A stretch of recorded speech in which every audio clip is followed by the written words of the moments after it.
How to find someone on Twitter by phone number. Hey everyone, welcome back to our channel. So today I'm going to show you how you can find friends on Twitter using your phone's contact. It's super easy. First, open your Twitter application on your mobile device, log into your account, and make sure that it is updated to its latest version.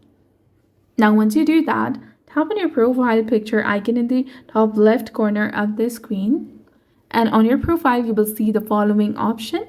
Tap on that, then tap on the user and the plus icon in the top right corner of the screen. If you tap on Get Started to connect your address book, Twitter will ask you to sync your contacts to find people you may know. Tap on OK to allow contact syncing. And it will take a moment, but the Twitter will show you a list of people from your contacts who are on Twitter.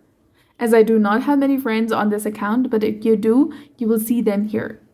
Another thing you can do is you can go ahead and tap and hold on to this Twitter application, tap on the eye icon in the top and go to permissions and simply go ahead and allow permission for contacts.